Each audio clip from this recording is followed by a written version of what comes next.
Bienvenidos al segundo episodio de este nuevo podcast Conversaciones DLC, un podcast de lo cotidiano y lo no tanto. Yo soy Efraín Mendicuti y he creado este nuevo espacio para conversar con algunos de los principales líderes de pensamiento, de negocios, de educación y de cultura de habla hispana, para compartir con ustedes cómo todas estas personas con su trabajo y su ejemplo están cambiando las reglas del juego y pavimentando el camino para que todos nosotros podamos hacer en nuestras vidas de lo cotidiano algo extraordinario. ¡Comenzamos!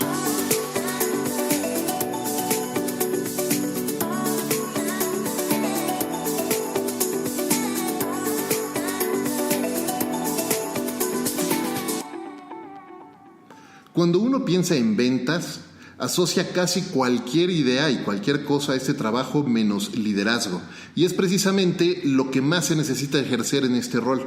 Liderazgo de pensamiento, liderazgo para cuestionar el negocio de nuestros clientes, liderazgo para entender de verdad cómo podemos ayudarle a nuestros clientes a resolver sus retos de negocio. Liderazgo también para conocer muy bien a la gente que nos rodea, entender y conocer sus motivaciones, entender su pasado, su presente. Liderazgo para ayudarles con su futuro también.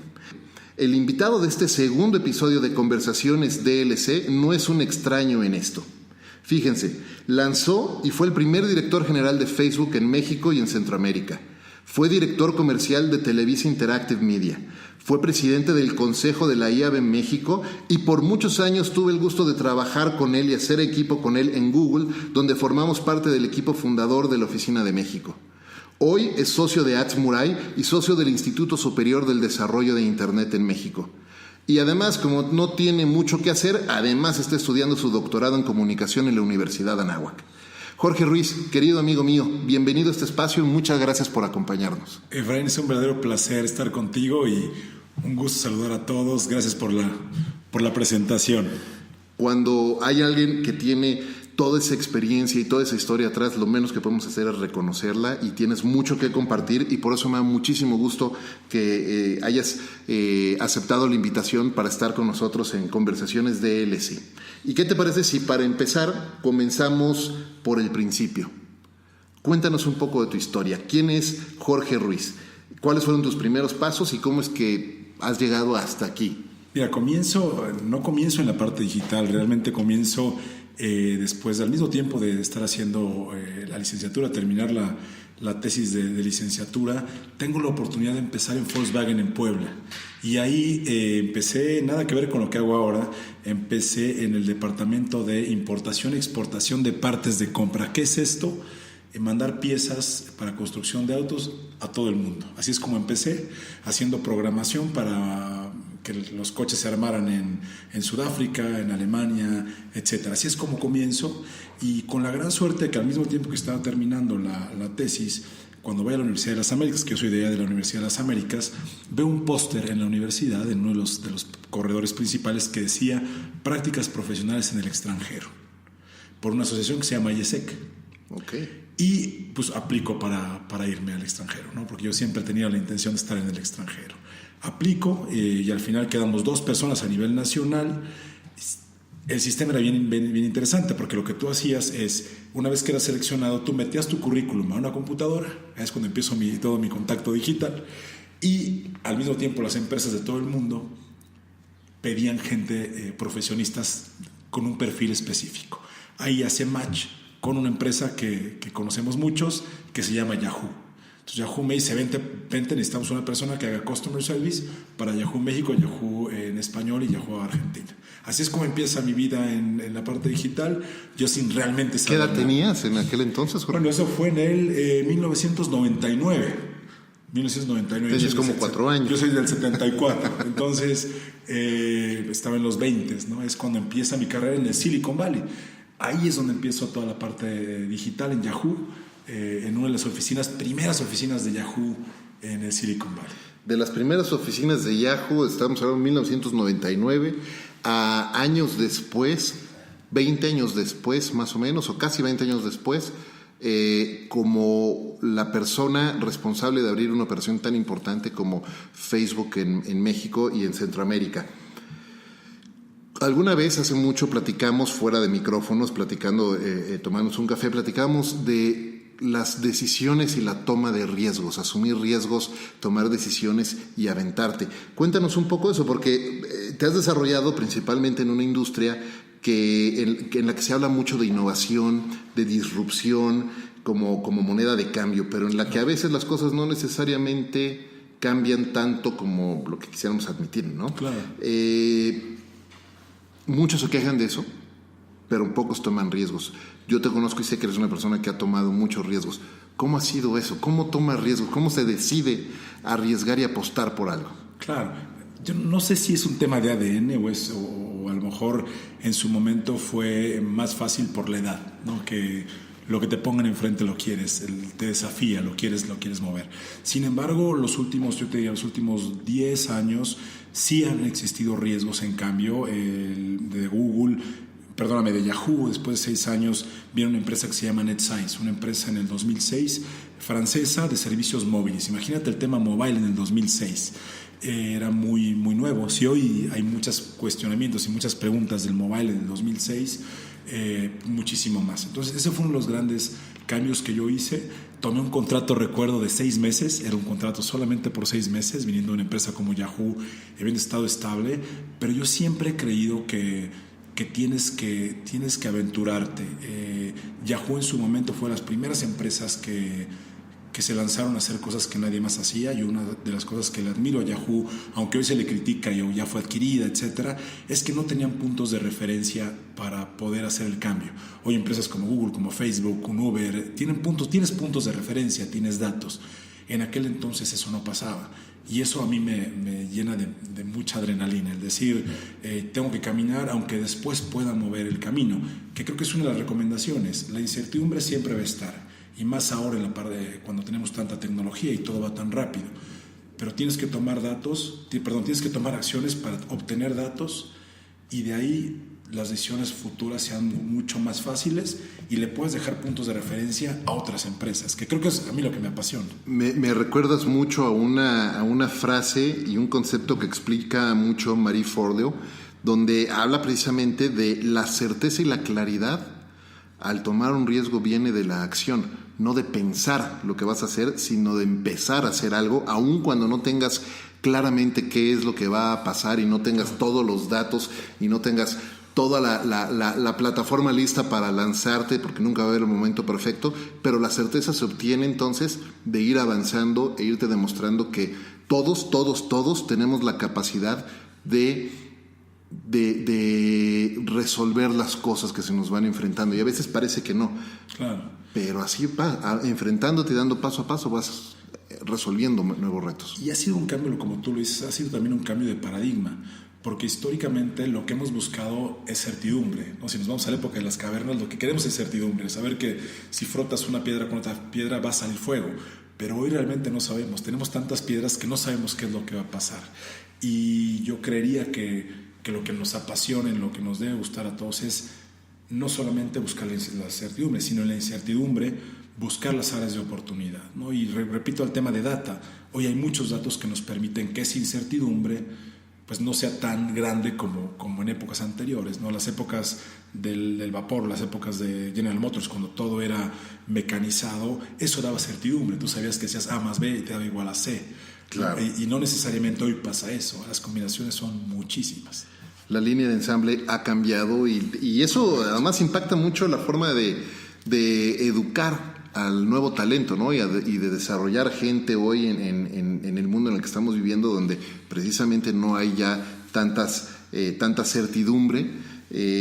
Había un momento, creo que un momento bastante fugaz, en el que había casi una estructura de carrera corporativa, de escalera en la carrera, ¿no? Egresabas de la universidad, estudiabas una licenciatura, la que sea, típicamente una que fuera en una carrera que dejara dinero. Después empezabas a avanzar en esa carrera corporativa, estudiabas un MBA y empezabas a seguir creciendo, y te iba como acelerando ciertos pasos, ¿no? Y hoy la realidad es que ves allá afuera las oportunidades, y hay gente que tiene MBA y que no necesariamente está teniendo la carrera que quisieran tener. No porque les falte talento, no porque les falte brillo, no porque les falte inteligencia, sino porque a veces lo que falta es tiempo, ¿no? Tiempo de carrera. Y es que vivimos en una época en la que todo pareciera que debe de ser instantáneo, ¿no? Paso 1, paso 2, la fórmula que es, y vámonos para arriba.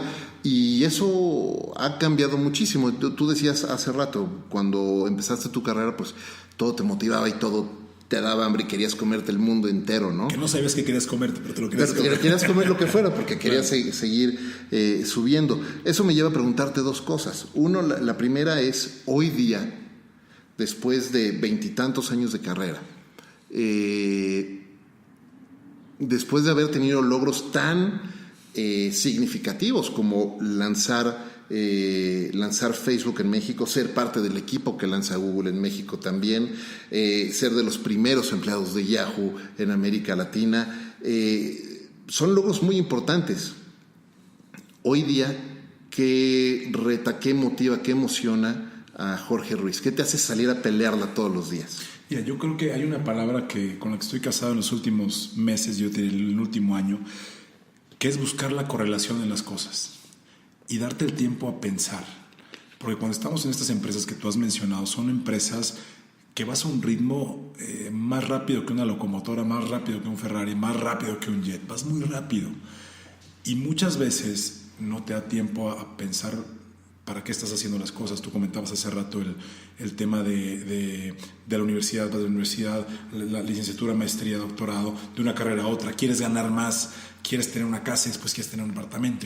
Siempre estamos en el tema del querer más. Y muchas veces no nos paramos a pensar por qué lo queremos, ¿no? Y tuve la fortuna, como sabes, de abrir estas empresas. Facebook fue maravilloso porque empecé literal con una llave y 4 escritorios y muchos retos. Y eso per se te da muchísima emoción. Pero hoy por hoy, respondiendo claramente a tu pregunta, es tomar tiempo para pensar, tomar tiempo para encontrar las correlaciones de las cosas y también ver dónde yo puedo generar más valor en un ecosistema que está corriendo. Porque el ecosistema está corriendo, el ecosistema, las empresas no paran.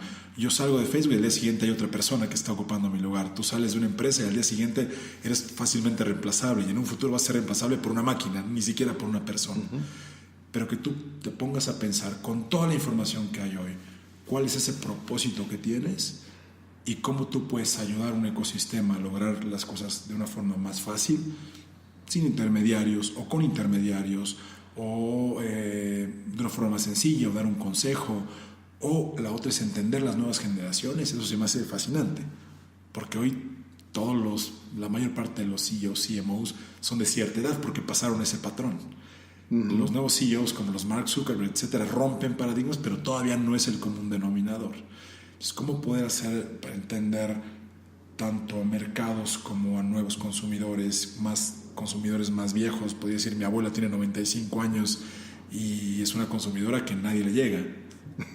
Claro. Entonces, ponerte a pensar, reflexionar y encontrar correlaciones de las cosas es lo que hoy me motiva de una forma fascinante. Se me hace fascinante.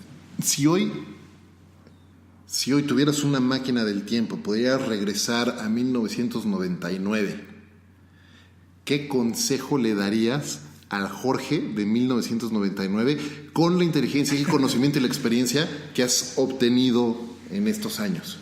Híjole, qué gran pregunta. Yo creo que a lo mejor yo te diría ser un poquito más precavido en ciertas decisiones. Ajá. Porque, como te comentaba, poco a poco las tomas te vas y no mides riesgos. Hoy obviamente tendría que decirle a ese joven, sé un poco más precavido, no tomes tantos riesgos. Sin embargo, es contradictorio para decir, me funcionó y me salió bien. ¿Te arrepientes de algún riesgo que hayas tomado? Que digas, qué bárbaro, esto no lo debía haber hecho nunca. Híjole, no, yo te diría no, Yo creo que no, porque al final el resultado haría exactamente lo mismo, pero creo que si cambias alguna variable, cambias absolutamente todo. Definitivamente, yo te puedo decir, y hemos platicado mucho de experiencias pasadas, y definitivamente los errores, incluso los errores que más nos han dolido cometer en el pasado, han sido clave para llegar a donde estamos hoy. Y la clave entonces no es no cometer esos errores tampoco arrepentirse de esos errores, sino de reconocerlos como lo que fueron, una experiencia que nos permitió aprender algo más sobre nosotros y sobre el mundo en el que estamos viviendo. Y por el otro lado, dejarlo ahí. Ya lo reconocimos, ya lo entendimos, ya lo aprendimos.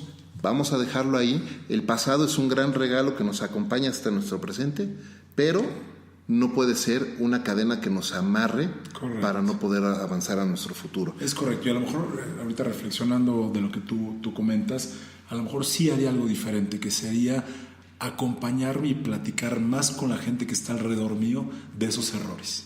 Yo creo que cuando eres joven no quieres mostrar que tienes esos errores, porque estás construyendo una identidad, estás construyendo un nombre, estás construyendo una carrera, estás en un plan de construcción. Hoy sí te diría que a lo mejor le diría a ese joven: comparte esos errores, pide más ayuda, y que no sean una debilidad esos errores, sino al contrario, si los puedes acompañar con temas que hemos platicado de coaching, por ejemplo, un coach, etcétera. Yo creo que sí sería ese consejo: comenta más de tus errores, pide ayuda sobre esos errores, y yo creo que hubiera obtenido cosas también muy positivas de los mismos. Yo le diría a eso, la valiente vulnerabilidad o la valiente maravilla de serte vulnerable y saberte vulnerable para poder compartir y ponerte allá afuera. Correcto. Sin temor a ser juzgado. ¿Qué hoy dirías? Pues hoy no tengo ese problema, pero me costó 20 años en poder decir hoy no tengo. Y aún así, cada vez que subes a un escenario, tú lo sabes bien, siempre hay una cosquilla de que si lo hiciste bien, lo hiciste mal, o que también lo estás haciendo. Pero en aquel entonces, hace 20 años, sigues buscando esa validación, ¿no? Pero me encantó tu concepto de la valiente validación. La valiente maravilla de la vulnerabilidad. La vulnerabilidad, correcto.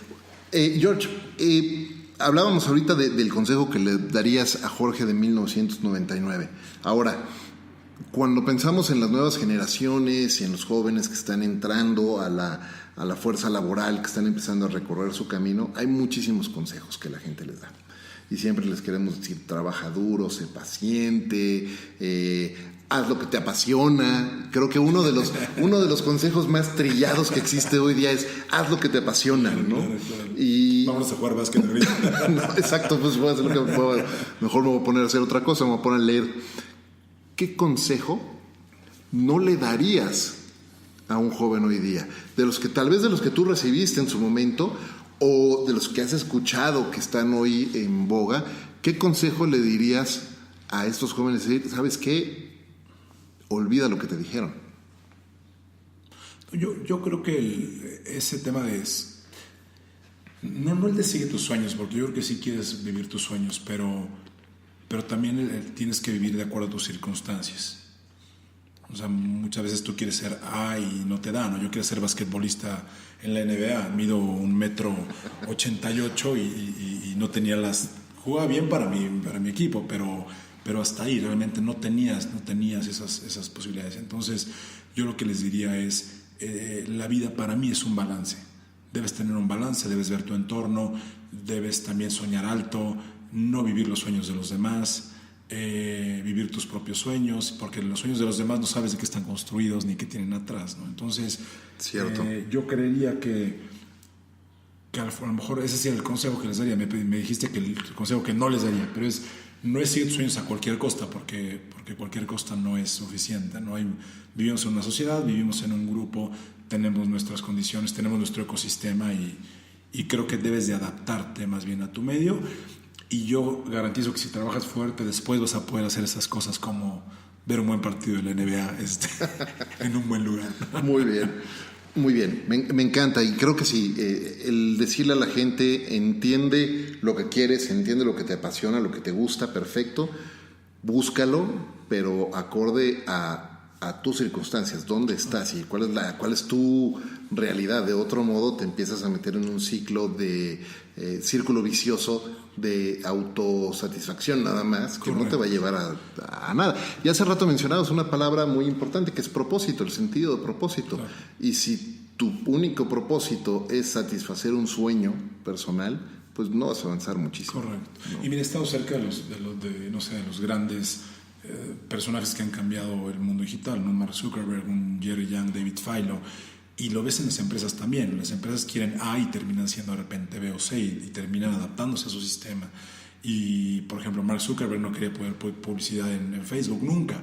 Y ese era su sueño, ¿no? Tener una comunidad, pero también se dio cuenta cuando salió a bolsa que necesitaba ese vehículo para poder generar, para poder seguir viviendo su sueño, y tuvo que adaptarse y tuvo que jalar gente interesada, o sea, gente que sabía cómo hacer la parte de publicidad, etc. Entonces yo creo que ese sería el mejor ejemplo. Hasta los grandes personajes que hoy vemos y todo el mundo queremos seguir han tenido que modificar un poquito ese sueño, ¿no? Y han tenido que trabajar muchísimo por hacer su sueño realidad. O sea, ¿qué quiero decir con eso? Los sueños y las historias, las grandes historias de éxito no se dan de la noche a la mañana. Por ahí Seth Godin le llama el éxito de la noche a la mañana de 8 años. Exacto, ¿no? O sea, exacto. te tardaste 8 o 10 años en llegar a algo que de repente, de un día a otro, ya logra gestarse, logra expresarse después de venirlo gestando durante una década. Claro. Y entonces la gente piensa que hay una fórmula secreta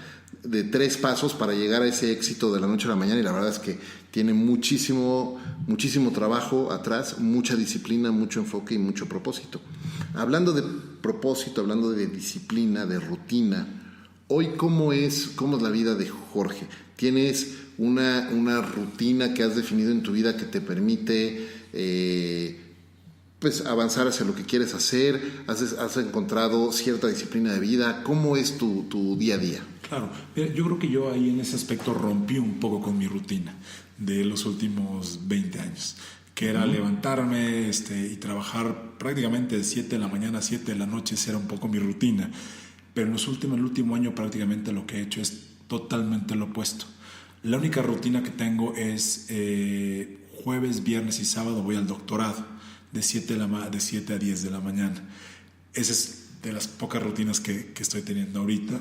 Todo lo demás va variado. Me he dado la oportunidad de, como te comentaba, de tomar más tiempo, de leer un poco más, y no importa el horario. Ejercicio lo hago cuando siento que lo necesito. Leer lo hago prácticamente diario, y escribir lo hago diario, obviamente por esta dinámica del doctorado, ¿no? Que tienes que trabajar estoy trabajando sobre un proyecto que empieza, son 3 años. Ese me ha hecho una rutina, pero tampoco estoy hoy de sentarme de 8 a 10 o de 7 a 14. La realidad es que hoy quiero buscar más esas correlaciones, esos momentos que no podía. De repente prendo la tele en la mañana, de repente prendo el radio a otra hora, llego un poco más temprano a la oficina, llego un poco más tarde, y eso me ha ayudado un poquito también a cambiar estos 20 años de una rutina de estas empresas que, como lo comentaba, es una locomotora, que hay muchas rutinas dentro de esas empresas que no te das cuenta, pero que te obligan, ¿no? Los temas de los reportings, tema de subirte un avión a cada rato, tema de los juntas trimestrales, cosas que les voy a platicar a muchos de ustedes que nos están escuchando, lo saben de qué hablo. La única rutina es ahorita las clases de doctorado, que las disfruto mucho, y de ahí en fuera tengo un desorden ordenado, por decirlo así. Me encanta, desorden ordenado. Vamos a hacer, ahorita que estabas hablando del concepto desorden ordenado, me empezaste a llevar como a algunas otras asociaciones. Así es que quisiera hacer un lightning round de asociación de palabras, ¿va? Vamos a hacer te voy a dar unas palabras y respóndeme lo primero que te venga a la mente relacionado a esas palabras. ¿Te parece bien? ¿Lo primero que venga a la mente y rápido? ¿O Sí, lo primero que te venga a la mente y rápido con estas palabras, ¿vale? Sí. Familia. Lo único. Salud. Indispensable, necesario. Educación. Debemos de trabajar todos por ella. Trabajo. Vehículo. Publicidad. Debe crecer más. Talento. Existe y debemos de seguirlo creciendo. México. El mejor país, el país de las oportunidades. Aventura. Paracaídas, negocio, escritura. Interesante la asociación, aventura, paracaídas, negocio. Exacto. Pasión. Los deportes, la investigación hoy por hoy. Diversión. Disney con la familia. Padrísimo, me encanta. A mí también me encanta Disney con la familia. ¿Qué puedo decir? Muy bien. Hay algunas otras preguntas que quisiera hacerte y seguir platicando más sobre nosotros, sobre nuestra historia y sobre todo sobre la tuya. En nuestra vida siempre hay personajes que influyen en mayor o menor manera en nuestras decisiones, en las acciones que tomamos, el camino que seguimos. ¿Quién ha marcado la vida de Jorge Ruiz? Mira, yo te digo, son varios momentos, varias personas. Obviamente yo te voy a decir que mis padres, en mi madre en el tema de los valores ha sido importantísimo. Mi padre en el trabajo me enseñó desde chico a trabajar. Él tomó aquí, somos de Puebla, y él viajó durante 3 años diarios. Se levantaba a las 4 de la mañana de Puebla a hacer su especialidad en el Centro Médico Nacional aquí en Ciudad de México y regresaba a las 7 de la noche durante 3 años, ¿no? Yo creo que dime quién puede hacer esos esfuerzos. Bueno, sé que mucha gente en México los hace, pero ese fue un gran ejemplo. Después tuvimos un accidente, mi hermana, que ella falleció cuando tenía 3 años, y me enseñó también que la vida hay que disfrutarla y que no sabemos hasta cuándo, no sabes con quién, o sea, sabes que puede ser de un momento a otro, y ahí te das cuenta que las cosas sí pasan, ¿no? Que debes de disfrutarla. Ella en específico me marcó muchísimo. Ya en la parte laboral, yo creo que la gente de las empresas de tecnología me han marcado. ¿Por qué? Porque nunca encontré en ninguna empresa de tecnología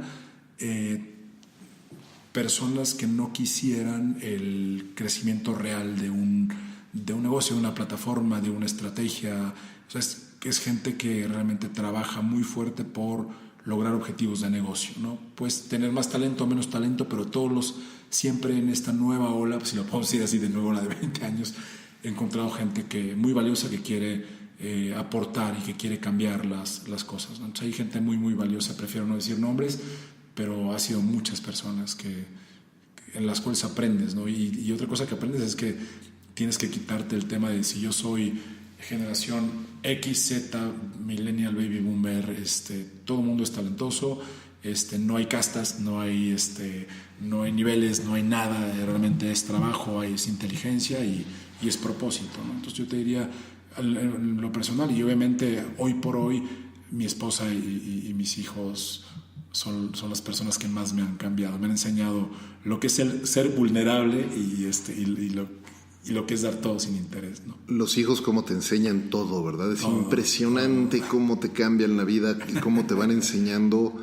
tantas y tantas cosas que no sabías de ti o que necesitas aprender a incorporar a tu vida y que lo ves plasmado en ellos, ¿no? Y eso es impresionante, ¿no? Definitivamente. Ese es otro doctorado. Ese es otro doctorado, totalmente. ¿A quién admira Jorge?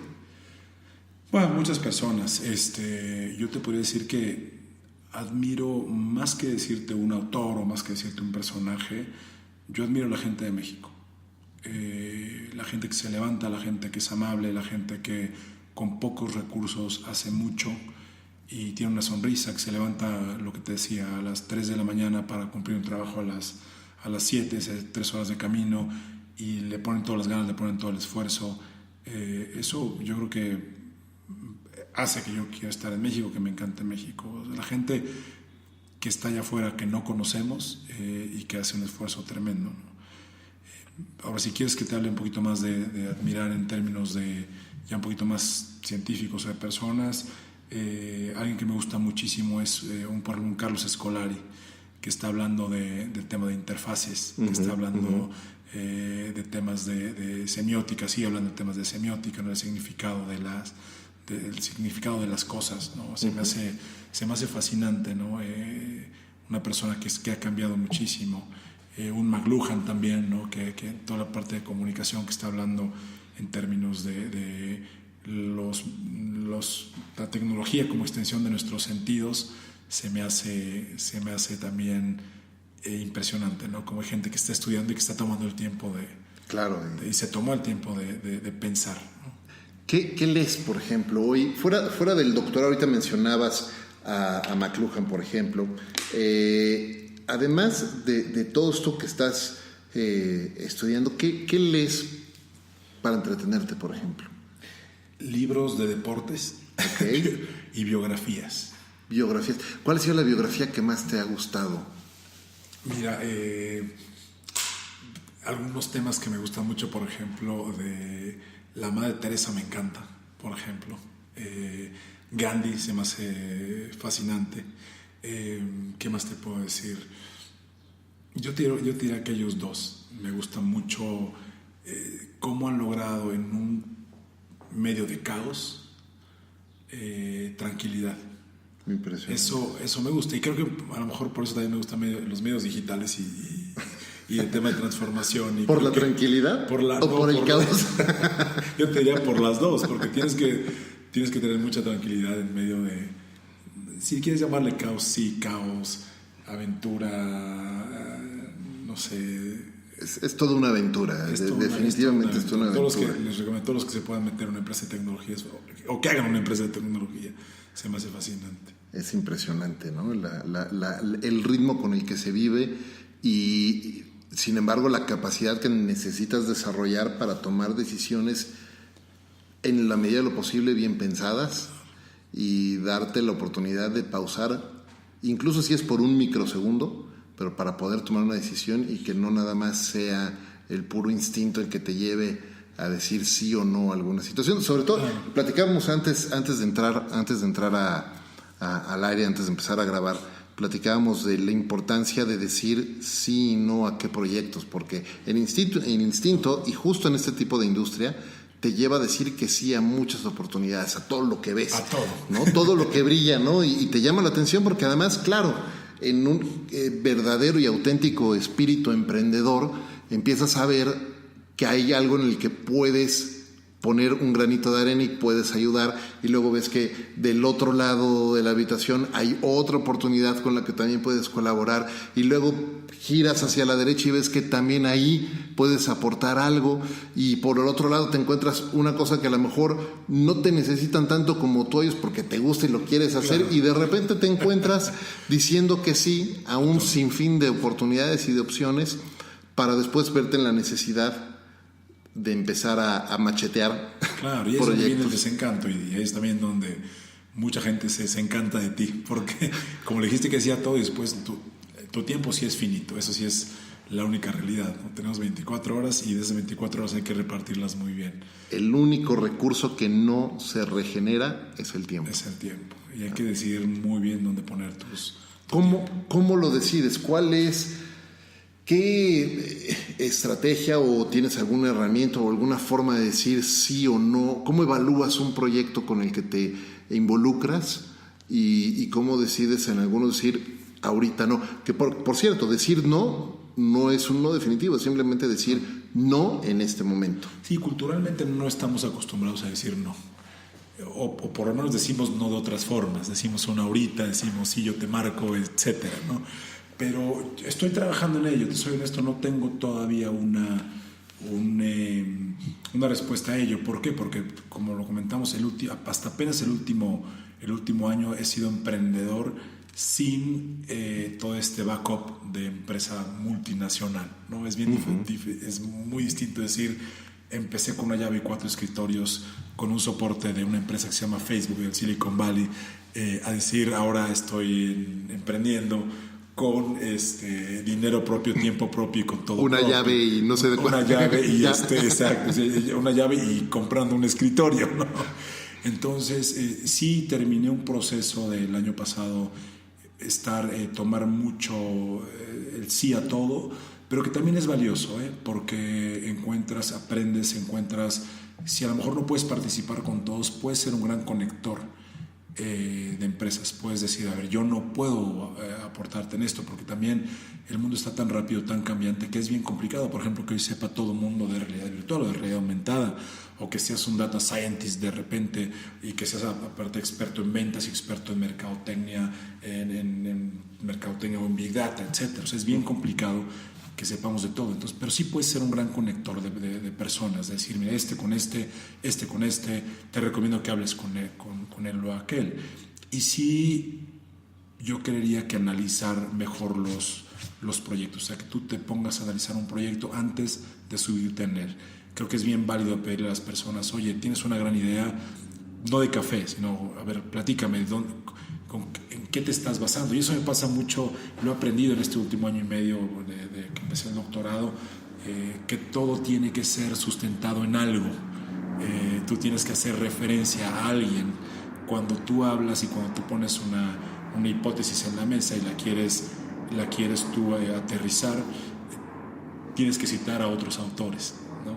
Obviamente tú puedes decir lo que tú piensas, pero al final citas. Entonces creo que sí es importante cuando tengan algún proyecto pedir más información, pedir más recursos y no solamente que sea de feeling, que no quiere decir que el feeling esté mal, ¿no? Claro, de feeling hay cosas. Pero no quedarte con el suena muy bonito, suena súper divertido, la persona que me lo presentó es un gran presentador y entonces claro, se me antojó y lo quiero hacer. Hay que tener todos los datos o la mayor cantidad de datos correcto, posibles para poder tomar una decisión claro, bien pensada, porque estás apostando mucho. Estás apostando. Y otro también que creo que es importante, la expectativa del otro, que pocas veces hacemos esa pregunta al otro.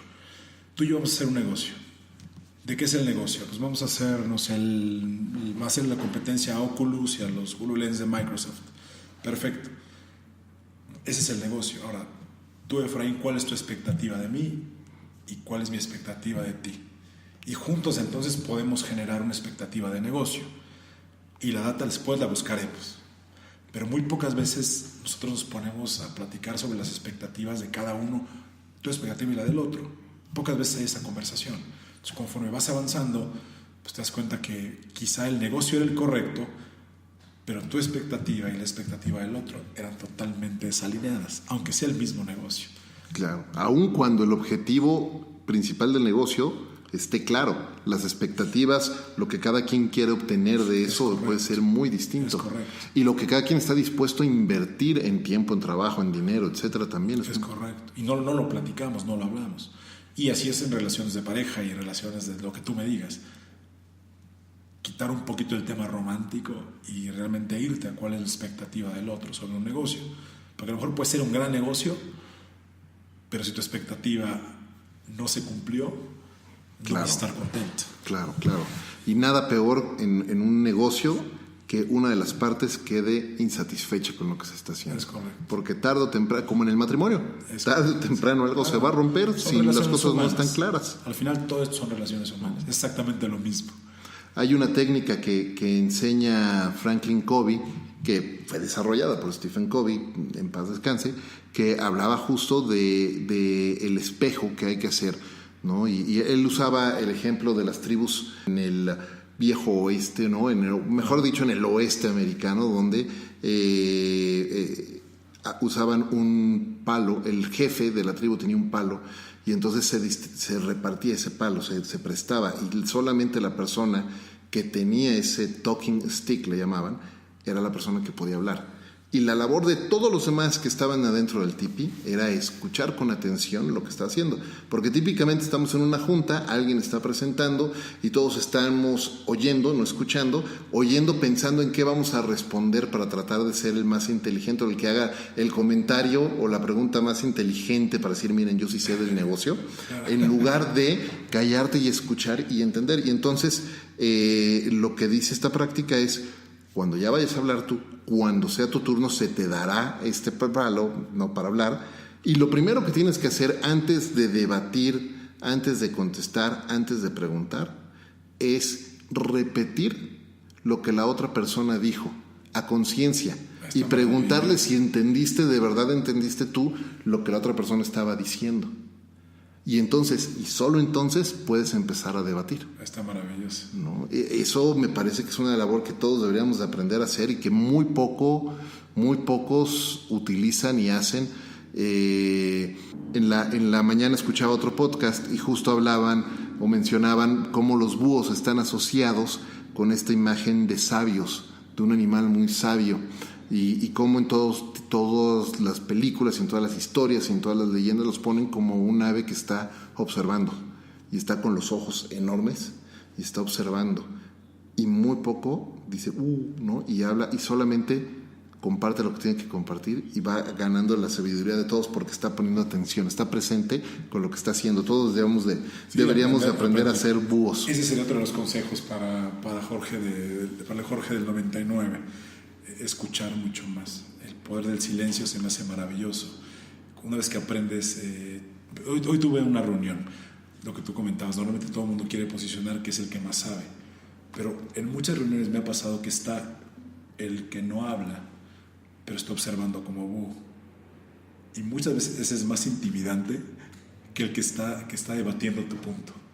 Tú no sabes si realmente esa persona que no está hablando puede ser mucho más, ni siquiera peligrosa, ¿no? Pero pongamos mucho más sabia o mucho más inteligente. El poder del silencio también es interesante, escuchar y después hablar. Pero eso me encantó lo que acabas de comentar del el talking stick, ¿no? Y es que de verdad cómo se nos antoja ser siempre la persona que brilla, ¿no? Y querer decir, mira, yo demostrar todo lo que sabemos y todo lo que conocemos y a veces deberíamos de mejor quedar. Yo debo de confesar que ese es un ejercicio que debo de aprender a hacer mucho más frecuente y quedarme callado y solamente abrir la boca para preguntar, más que para decir, para preguntar con la intención de entender un poco más y un poco mejor lo que la otra persona está diciendo. Eso nos cuesta trabajo, pero bueno, hay que avanzar en eso. Jorge, vamos llegando al final de este episodio de Conversaciones DLC. Y la premisa de este podcast es precisamente cómo hacemos de lo cotidiano algo extraordinario. Quisiera preguntarte, para ti, para Jorge Ruiz, ¿qué es hacer de lo cotidiano algo extraordinario? Mira, yo creo que después de estos 20 años, creo que empiezo a disfrutar muchísimo más las cosas más sencillas. Yo te diría, una buena charla como esta me encanta, el poder aprender de los que han hablado antes que nosotros, de los que están olvidados en libros, de los que están olvidados en podcasts, de los que casi no escuchan. Eso a mí se me hace una fuente de inspiración tremenda, porque hay gente como tú que está haciendo este tipo de programas que nos ponen a pensar, que nos ponen a reflexionar. Y creo que para mí es, hoy por hoy, es retomar esto que otros ya han dicho, esto que otros han escrito, esto que otros han pensado, retomarlo y tratar de escribir para las próximas generaciones. Dejar un granito por ahí. Creo que dejar un grano de algo escrito que sea auténtico y que sea honesto, se me hace que te puede llevar a algo extraordinario, ¿no? Algo de lo cotidiano. Y disfrutar las cosas sencillas de la vida, ¿no? Una buena regada de pasto.